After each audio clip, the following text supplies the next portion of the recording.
Kids and germs go hand in hand, or when it comes to musical instruments, you could say mouth to mouth. That's why the Somerville schools carefully clean instruments before they're assigned to students. And we sanitize all of the instrument. But the sponsor of a bill now on Beacon Hill believes that's not enough. There's some major concerns relative to the bacteria, streptococcus, and things that are harboring inside the tubes of wind instruments. Representative Paul Donato's proposal gives communities the right to require sterilization, an involved and expensive process used on medical equipment. In the history of music education, this has never been deemed as necessary. The director of music for Somerville Schools, Rick Saunders, says sterilization would cost his program thousands, money he doesn't have. And what would be the impact for urban and rural?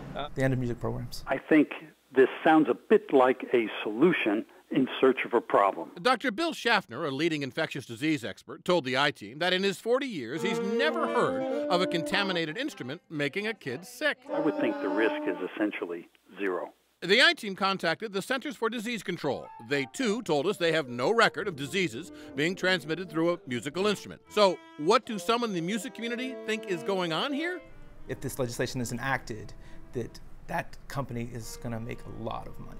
He's talking about Maestro MD, the only company in Massachusetts equipped to sterilize instruments. It was founded by Lorenzo Lepore, a Medford dentist, who also happens to be a longtime friend of the bill's sponsor. I have known Representative Donato for decades. After reviewing campaign finance records, the I-Team found Lepore has donated thousands over the years to Representative Donato. Some people would say you're trying to help out this buddy of yours. You know, basically he's going to start a new business.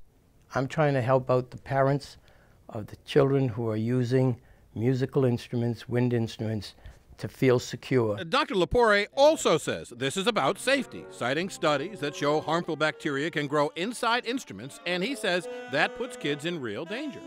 Sounds like you're selling fear. Well, no, I think we're selling reality, but I think that in reality, we should be afraid. And Lepore says his company has yet to make a dime and is convinced science will eventually prove him right. People don't like change, and I see that as one of the issues here.